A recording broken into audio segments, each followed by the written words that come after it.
Salutations et bienvenue sur Candela, le podcast des explorateurs du mieux-être, qui vous guide pour explorer, élever votre conscience et aller vers une meilleure connaissance de soi. Comme le dit le dicton africain, chaque fil d'eau a son chemin. Je m'appelle Fanta et c'est avec joie que je vous accueille.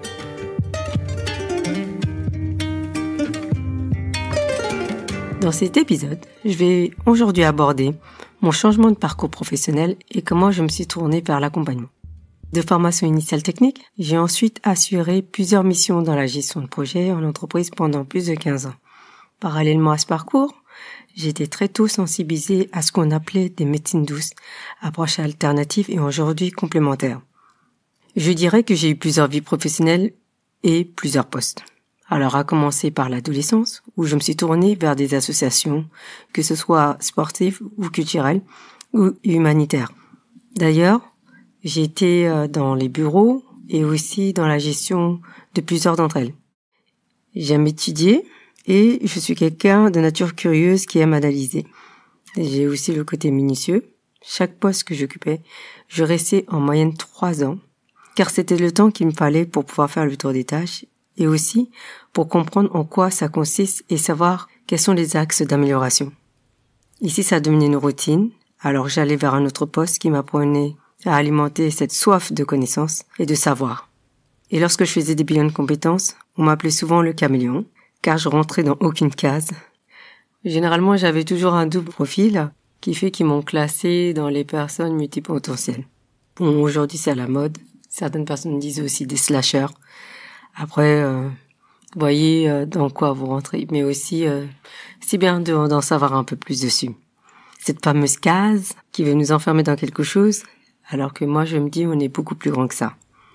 Je pense, par expérience, qu'on est tous prédestinés à quelque chose de plus grand, mais aussi à quelque chose qui nous convient. On peut se demander à quoi.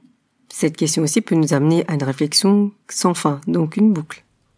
Mais j'aime aussi dire pas trop non plus, parce que l'expérience nous dit aussi que nous sommes en union avec les autres.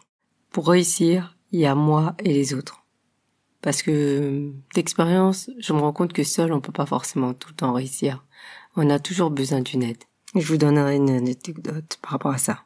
Par exemple, lorsque j'ai eu l'expérience avec les enfants en tant qu'animatrice et dans le babysitting, ça m'a permis de mieux comprendre les enfants, de comprendre comment ils font et surtout de comprendre qui sont nos instructeurs. Des instructeurs, je dirais.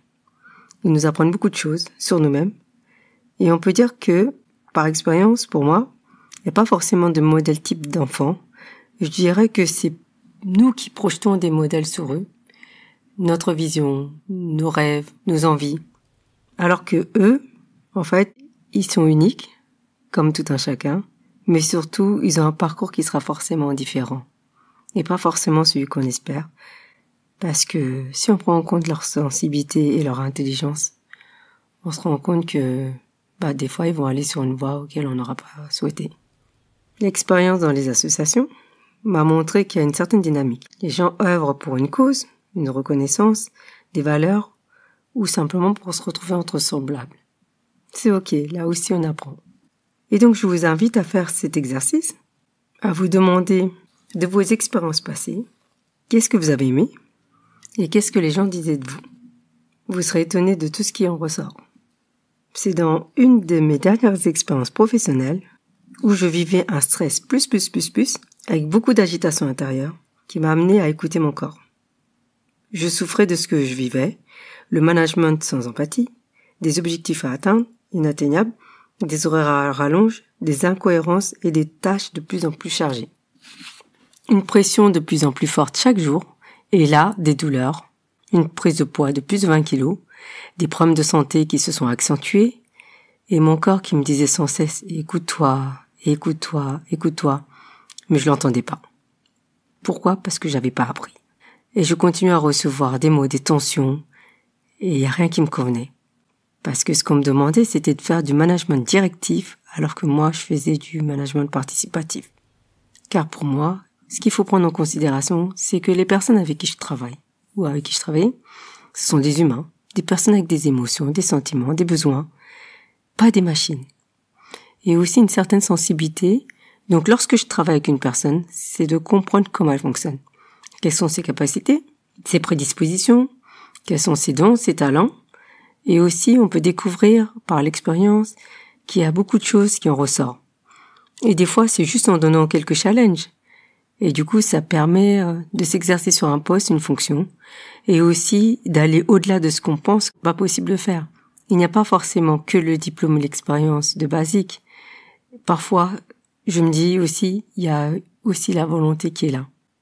Tout le monde doit avoir la possibilité de pouvoir se réaliser. J'aime aussi montrer aux gens qu'ils ont la possibilité d'avancer autrement. Pour cela, je leur dis de tester ou d'essayer telle ou telle tâche, et ensuite on en reparle. Généralement, il y a toujours une belle surprise, parce que ces personnes-là, soit ne doutaient pas qu'ils avaient la possibilité de le faire, ou ne savaient pas qu'ils auraient pu le faire. Mais au bout d'un moment, ce climat anxiogène ne pouvait plus durer. J'ai dû m'arrêter à cause de ce mal-être.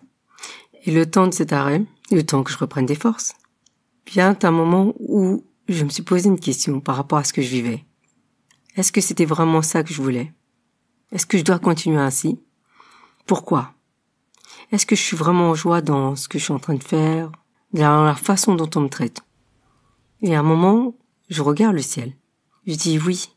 Parce que quand on prie, ou quand on espère quelque chose, généralement notre regard se tourne vers le ciel, par réflexe. Je fais une prière en disant « Mais j'ai un plafond de verre au-dessus de moi. Mais je vis une situation qui me blesse et je vis des choses qui ne me conviennent pas. Dieu, si je dois continuer dans cet environnement et dans cette situation, alors c'est que j'ai encore quelque chose à apprendre. Et si je dois changer alors que le changement survient et que je puisse rencontrer les bonnes situations et les bonnes personnes qui vont m'aider à changer et à cheminer autrement. » Et là, boum, pour moi il y a un étincelle. Il y a quelque chose qui se crée. Parce que le verbe a un pouvoir. Donc les mots ont des pouvoirs. Lorsqu'on dit quelque chose, il y a une puissance derrière. Donc forcément, c'est pour ça que je dis à chaque fois qu'on fasse attention à ce qu'on dit. J'ai rencontré beaucoup de personnes à ce moment-là, dont 2 femmes entre autres, qui m'ont beaucoup marqué, avec des cœurs en or. Elles m'ont aidé dans cette période. Je dis toujours que lorsqu'on n'a pas à côté de soi les personnes ou les ressources pour nous aider, il suffit de faire quelques pas supplémentaires pour pouvoir trouver d'autres personnes. La première, qui s'appelle Ming, me disait souvent « Ne laisse personne te dire que tu n'as pas d'énergie pour faire ce que tu veux. » J'avoue, je ne comprenais pas du tout cette histoire d'énergie, mais bon, j'acceptais quand même. Et ensuite, elle me disait d'aller faire du sport. Bon, je me suis dit, je suis déjà sportive, mais c'est vrai que j'en faisais moins qu'avant. Et avec la prise de poids, c'était pas forcément évident. Elle m'a parlé du tai chi chuan et du qigong, des disciplines sportives donc que je connaissais pas forcément, mais je me suis dit bon pourquoi pas. Et j'ai fait des initiations, intéressant. Et donc je me suis dit comme je peux pas faire les deux, je vais commencer par le tai chi chuan. Et là bizarrement, le maître que j'ai eu, Alan, était fabuleux. Il était d'une extrême gentillesse, mais aussi une façon d'enseigner qui m'impressionnait énormément. Il touchait à peine et on faisait 3-4 pas à l'arrière. Et en fait, il avait une façon de nous montrer les mouvements qui fait que je me ressentais beaucoup plus dynamique et ressourcée à chaque fois après ces séances. Et il me disait la même phrase par rapport à l'énergie. Et je me suis dit, tiens, c'est bizarre quand même. Ils se connaissent pas, ils disent exactement la même chose. Mais lui, il rajoutait souvent qu'il faut toujours être en mouvement. Que les mouvements vont m'aider dans mon quotidien par rapport aux douleurs, mais aussi par rapport à moi-même, pour me connaître. Et là, j'étais là en train de me dire, ok. Mais effectivement, ce fut le cas. Oui, parce que le mouvement, c'est la vie. Et s'il n'y a pas de mouvement, c'est la mort. Mais je ne remercierai jamais Feu Alan. Son association, du moins, la sensation continue maintenant de vivre. Et il porte son nom, Alan Tachi. C'est basé à Paris. Et si l'envie vous prend de connaître cette pratique, je ne peux que vous le recommander, surtout avec un instructeur comme Vivien, qui est devenu le nouveau prof. Et l'autre personne, c'est Everlove, que je considère comme une maman, une seconde maman. Elle m'a beaucoup enseigné sur les associations. D'ailleurs, elle en a une qui porte son nom. Elle a toujours œuvré dans tout ce qui est humanitaire, l'apprentissage et l'aide aux autres. Elle m'a soutenue dans différentes phases. Et ce que j'aimais chez elle, c'est qu'elle disait toujours Dieu est grand. Et que là où il y a de l'amour, il y a toujours la vie. C'était une phrase de Gandhi. là où il y a de l'amour, il y a de la vie. Mais elle le disait en anglais, et c'était encore plus puissant. Et d'ajouter que l'amour inconditionnel libère. Mais je pense que cette phrase mérite méditation et en même temps réflexion, selon comment on comprend le sens. Et grâce à ça, en fait, j'ai été attirée par la philosophie et la spiritualité, mais aussi sur les différents courants de pensée, parce que je voulais en savoir plus. Et je sortais souvent aussi pour me balader en nature, pour lire, et un jour, sans réelle intention, je passe dans une librairie. C'est vrai qu'aujourd'hui, il n'y en a pratiquement plus, mais c'est toujours intéressant parce qu'on apprend énormément. Et un livre m'attire l'œil. C'est le livre de Catherine Ben-Saïd. Le titre, c'était « Aime-toi et la vie t'aimera ». C'était un livre qui était tombé à point nommé. Je ne crois pas au hasard. Un livre qui s'adresse à tout le monde et qui s'adresse à toutes les personnes qui souhaitent comprendre l'origine de leurs maux, de leurs souffrances, de leurs freins, avec beaucoup d'exemples. Ce livre m'a beaucoup aidé. Mais il y avait aussi un autre livre, c'était celui de Amadou Hampâté-Bâ. Et il y a une phrase qui m'a beaucoup marquée, parce qu'il disait souvent « Le savoir, c'est le pouvoir. Lorsqu'on sait, on ne peut pas se faire manipuler. Lorsqu'on lit, on a plus de ressources. » D'ailleurs, dans les écrits, la plupart du temps, on nous incite à lire. Et je pense que c'est aussi intéressant et important de pouvoir chercher et de mener sa propre quête. C'est exactement comme regarder la nature pendant des heures. Qu'est-ce que ça va nous apprendre ?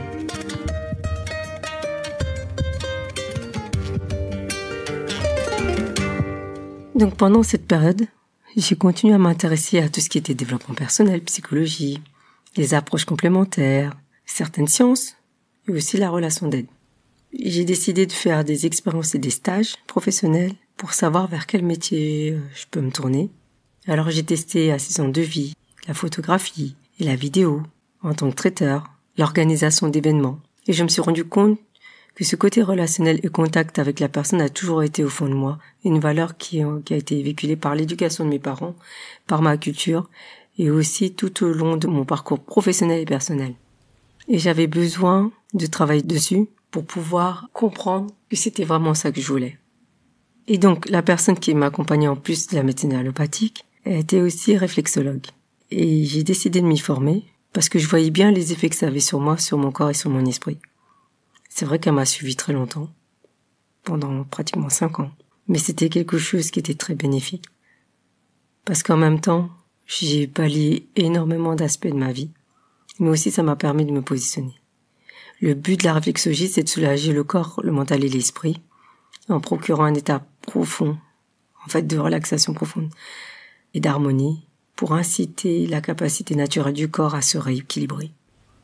Pour ceux qui connaissent pas, il y a quelques bienfaits. D'ailleurs, je vais vous en dire quelques-uns, il y en a beaucoup plus. C'est de relaxer et de détendre dans un cadre préventif, de relâcher les tensions physiques et mentales, de faciliter le sommeil, la récupération physique, psychique, pour certains, de réduire l'état d'anxiété, de réguler le système nerveux et hormonal, et d'activer la circulation sanguine et lymphatique. Je rappelle que par rapport à ce métier, conformément à la loi, lorsqu'on la pratique, ce n'est pas assimilé à des soins médicaux ou kinésithérapie. C'est une technique de bien-être, de relaxation physique et de détente, libératrice de stress. En fait, on est là pour détendre la personne, libérer le stress, dénouer les tensions qu'il y a dans le corps et permettre à l'énergie de recirculer dans le corps. Je me suis formée aussi à d'autres outils comme l'aromathérapie, la communication non violente et j'ai continué à valider un titre RNCP qui est reconnu par l'État, donc Répertoire national de la certification professionnelle pour ceux qui veulent chercher, et à l'énergétique chinoise. C'est ainsi que j'ai orienté au fur et à mesure ma vie professionnelle dans ce sens et de devenir une professionnelle de la relation d'aide et d'accompagnement. Parce que mes valeurs en font partie. Donc si aujourd'hui vous êtes dans ce questionnement, dites-vous que c'est normal. Par rapport aux énergies qu'il y a, par rapport à la période qu'on est en train de vivre, mais aussi par rapport à l'environnement, par rapport à votre façon de penser, votre façon d'être, mais aussi qui vous êtes. Est-ce que vous acceptez aussi tel que vous êtes? Est-ce qu'il y a des incohérences dans votre vie? Voilà, c'est des questions que vous pouvez vous poser, mais aussi qui peuvent vous amener à vous dire, est-ce que ce que je suis en train de faire, c'est vraiment ce que je veux faire. Et pour moi, c'est aussi important d'aller choisir une école ou un centre de formation qui est reconnu, peu importe la voie que vous souhaitez emprunter. Mais c'est aussi de rencontrer des professionnels. Mais je pense que je vais vous détailler ça dans d'autres épisodes. Ça mérite un épisode à part. Ici, certaines personnes se posent toujours la question, mais comment je sais que c'est vraiment pour moi? Je vous recommanderais de faire un outil qui s'appelle l'Ikigai. C'est japonais, pour savoir où vous voulez aller. D'ailleurs, une des questions, c'est qu'est-ce que vous pouvez faire sans être payé, gratuitement pendant beaucoup de temps? Essayez de poser à plat toutes les réponses qui vont venir. Mais moi, je dirais plutôt aussi, c'est de passer à l'action. Pourquoi je vous dis ça? Parce que si on mentalise simplement, ça ne nous aide pas. En fait, il faut être dans le concret. Moi, je dirais essayer. Prenons un acteur. Un acteur, il peut être plusieurs fois ses scènes, ses textes. Des centaines et des centaines de fois. Pourquoi? Parce que c'est à la recherche de la perfection. Mais il le fait parce qu'il aime ça. Un danseur, pareil. Il va faire 1000 fois le même pas, 1000 fois le même mouvement, mais parce qu'il est à la recherche de cette perfection. Ou, surtout, parce que c'est quelque chose qui l'anime au fond de lui. Et c'est ça qu'il vous faut. C'est que cette chose doit vous animer. Lorsque vous faites quelque chose, lorsque vous êtes dans un rôle, lorsque vous faites un métier, vous devez toujours ressentir de l'énergie au fond de vous. Une impulsion, une joie, un sourire intérieur. Toujours avoir envie de continuer. Et non pas avoir la boule au ventre ou des tensions. Parce que ça indique qu'il y a un mal-être quelque part. Lorsqu'on fait ce qu'on aime, le temps file super vite. Et n'oublions pas, ce temps qui file, on ne le rattrape pas. On ne le rattrapera jamais. Peu importe ce qu'on dit. C'est exactement comme un sablier. Chaque grain qui tombe est perdu. Donc il faut l'utiliser précieusement, que ce soit par les paroles, par les actions ou par notre propre pensée. Je dirais qu'on doit aller vers cette paix en faisant toujours attention à ce qu'on fait. Et d'aller chercher cette plénitude pour pouvoir nous élever encore plus. Donc, je peux que vous dire de chercher les ressources en vous, par une détente, par exemple, ou de faire appel à quelqu'un qui a les compétences pour pouvoir vous accompagner, par des bilans de compétences, comme on a vu, des organismes agréés ou des formateurs indépendants. Mais vérifiez toujours avant de vous lancer. N'allez pas sur un coup de tête. Parce que parfois, vaut mieux prendre son temps et d'avoir quelque chose qui nous parle que d'aller dans la précipitation et le regretter. Parce que quoi qu'il en soit, c'est de l'argent, c'est du temps, c'est de l'énergie. Et avec tout cela, j'espère que ça vous a aidé. Ça vous a aidé à prendre conscience de certaines choses. Mais ça va vous aider aussi si vous êtes dans des périodes de réflexion.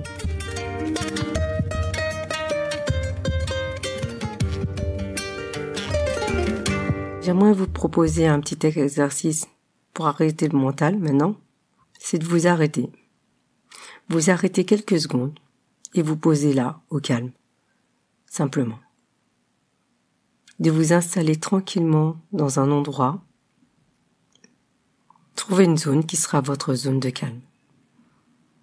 Peu importe l'endroit où vous êtes, vous pouvez essayer de vous mettre dans un côté. Vous asseoir ou vous allonger si vous avez la possibilité, mais attention de ne pas vous endormir. Parce que l'objectif, c'est que vous soyez dans le ressenti, dans l'instant, ici. Donc là, vous allez vous détendre complètement en prenant 3 grosses respirations. Je vous accompagne. Inspirez par le nez, tout doucement. Et expirez très lentement par la bouche. Inspirez par le nez tout doucement et expirez très lentement par la bouche. Encore une fois, inspirez par le nez tout doucement et expirez très lentement par la bouche. Je vais vous donner une image. C'est comme si vous soufflez dans un ballon. Comment vous sentez-vous ? Normalement, votre corps est plus détendu. Vous devez être plus calme au fond de vous. Et maintenant, scannez votre corps. De la tête aux pieds.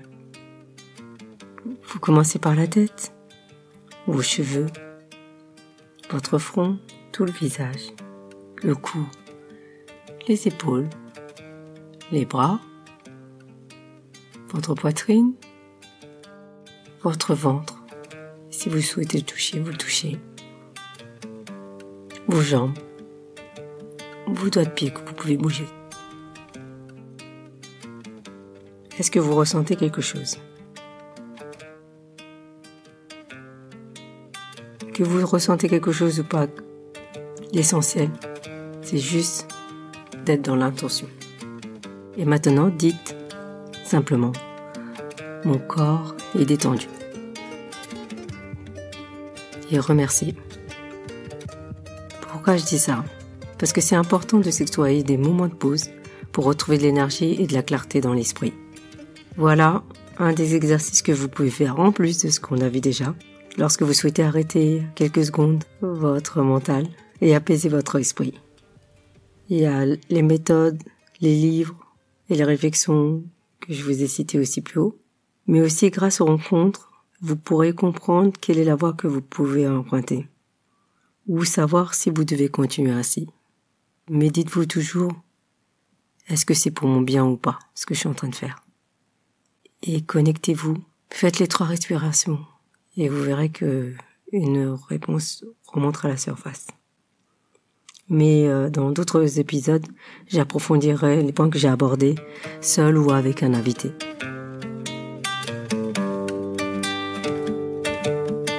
Voilà, cet épisode touche à sa fin. Je vous remercie de l'avoir écouté jusqu'au bout. Si vous avez apprécié, je vous invite à mettre un 5 étoiles et un commentaire sur votre application d'écoute. Rendez-vous dans 2 semaines pour le prochain épisode. Et là, c'est avec une professionnelle de l'accompagnement aussi. D'ici là, si ce n'est pas déjà fait, abonnez-vous au podcast pour être informé des prochains épisodes. Le podcast est disponible sur toutes les plateformes. Choisissez celle que vous préférez. Enfin, n'hésitez pas à consulter mon site internet fantadienne.fr et à vous abonner à ma page Instagram kendeya.podcast ou sur LinkedIn. Je vous souhaite une bonne écoute pour les prochains épisodes et n'hésitez pas à me contacter. Je serai ravie d'échanger avec vous suite à cet épisode. À très bientôt. Salutations.